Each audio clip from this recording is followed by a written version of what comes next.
So, shit has gotten real here in America, and it's really led me to a couple questions.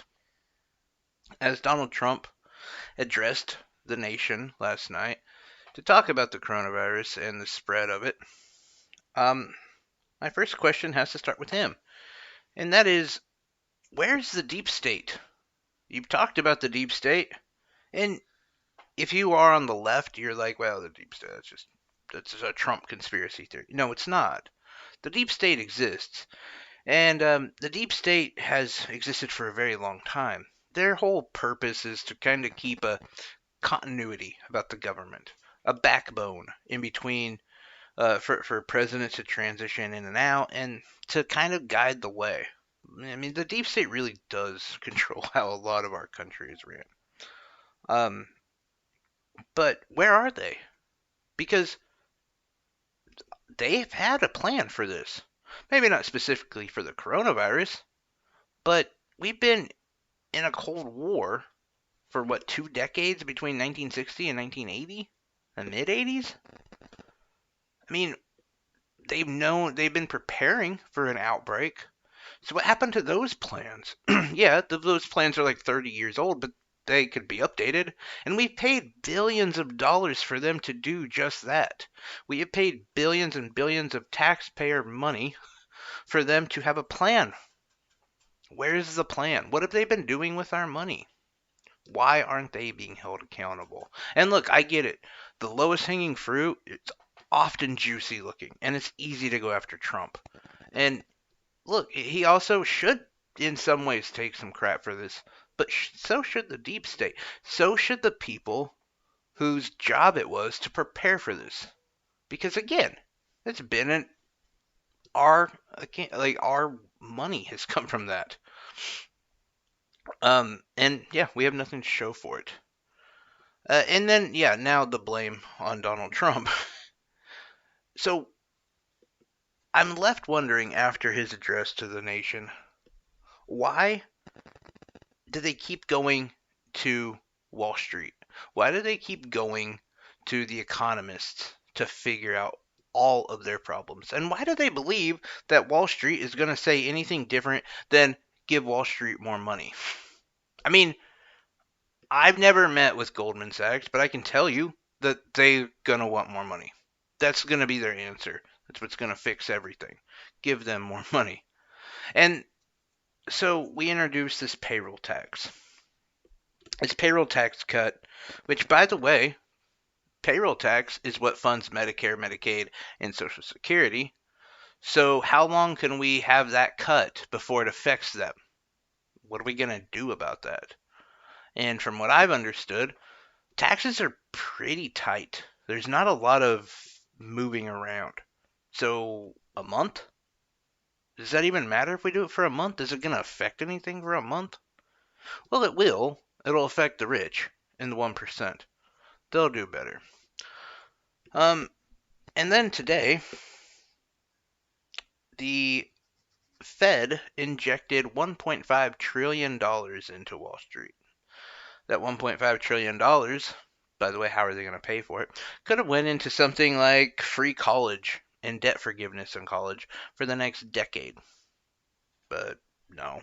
And if you want my opinion, that would stimulate the economy a far more better than just giving it to the wealthy. And no, it wouldn't stimulate it right off the bat, but it kind of would, because the people aren't going to have to pay their student loans back. They'll have some money to spend.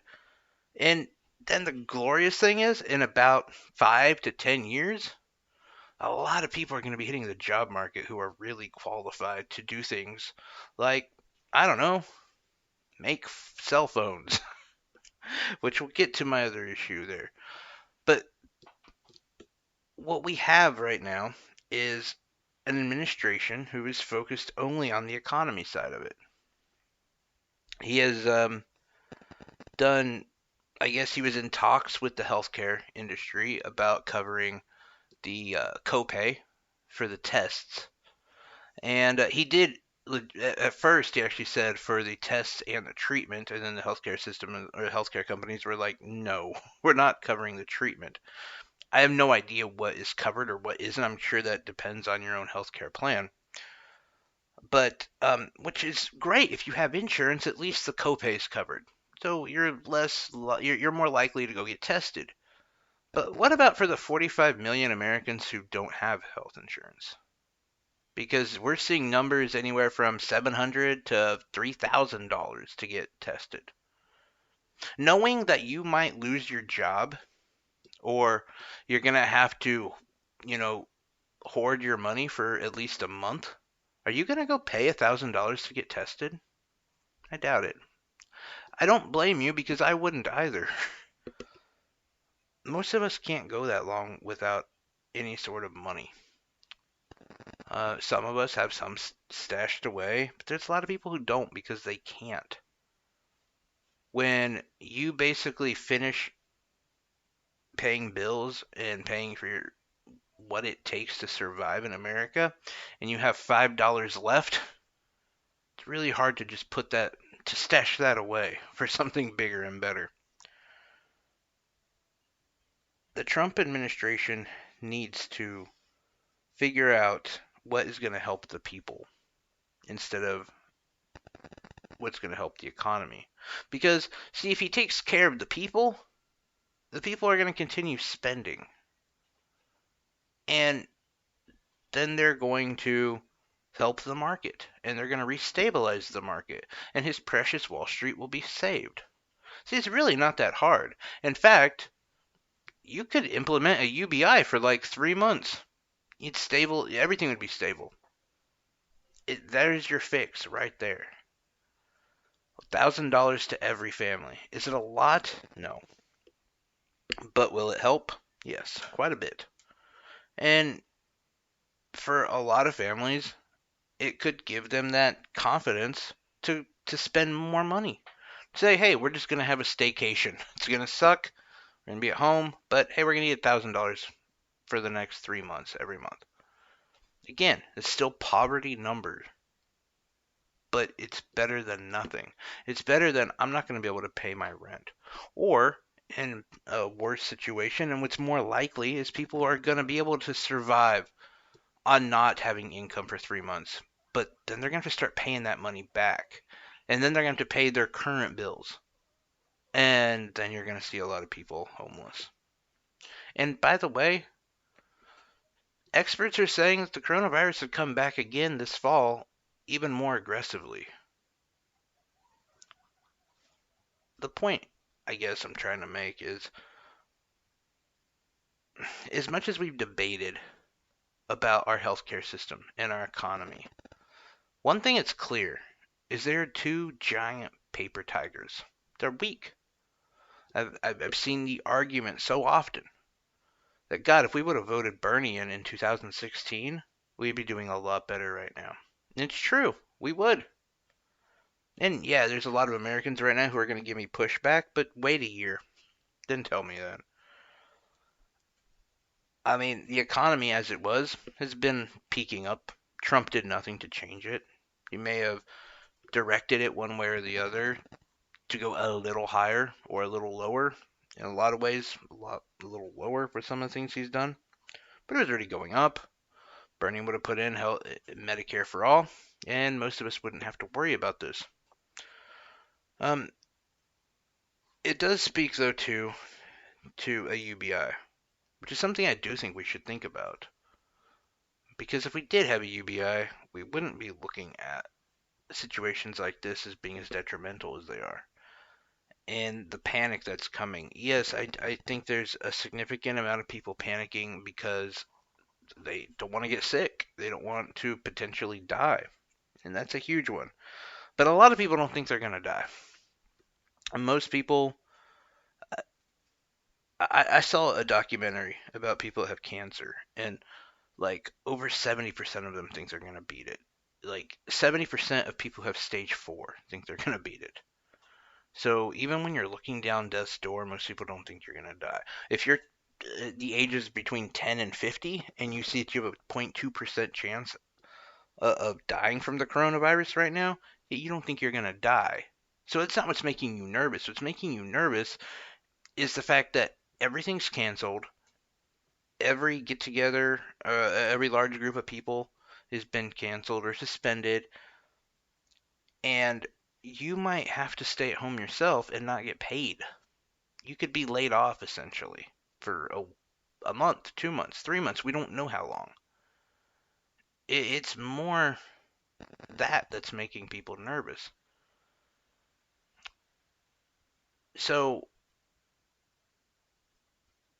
I don't know. We're in a weird place. I didn't see it happening that quickly, but I do think that a lot of the progressive policies are definitely being made known how they could help us right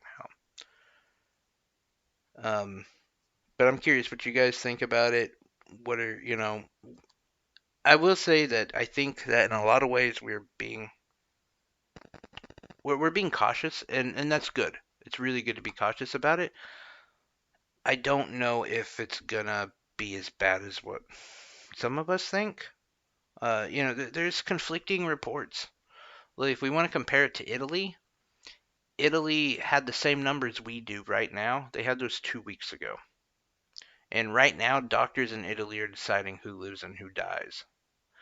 Their richest part of the country, which has the best health insurance or healthcare system, sorry, it's overburdened. And people are either getting ventilators or they're in the hallway dying. And by the way, North Italy apparently has some of the best healthcare you can get in all of Europe. They are, I guess, getting some ventilators and some other things, materials that they need from China, which also leads me to my other thing. Real quick before I end, we need to start making things here. I've said this before in another video regarding the coronavirus, but we need to start manufacturing here in America for so many reasons. Um, this being one, but also China at this point probably knows that they could probably bomb Florida and we wouldn't do anything because we're not going to let our economy go to shit, and everything we get is from them. We really need to we need to have a president who wants to actually start manufacturing here and not just give lip service. But anyway, I'm really curious about your thoughts on it. I think the best thing to do is wash your hands. Um, keep that safe social distance from people. Don't you know, kind of pre-quarantine yourself. Go out if you need to, but um, keep yourself distance for a while. Um, we're we're finding out new things every day, and don't the one thing I would say is don't over panic when you see tomorrow these numbers they're gonna double. The day after they're gonna double. We're gonna go up significantly, and some of us listening to this right now probably have it. Um, it's hard to say because we're also getting into allergy season, which kind of mirrors some of the symptoms. If you're just an average person, you don't, the fever is the big one and the dry cough. But I have a really bad dry cough when allergies hit, so hard to say. But anyway, curious what your guys' thoughts are, how you feel about this whole thing, um, where your concerns are. It's a big one. Anyway, um, I will talk to you guys later. Take care.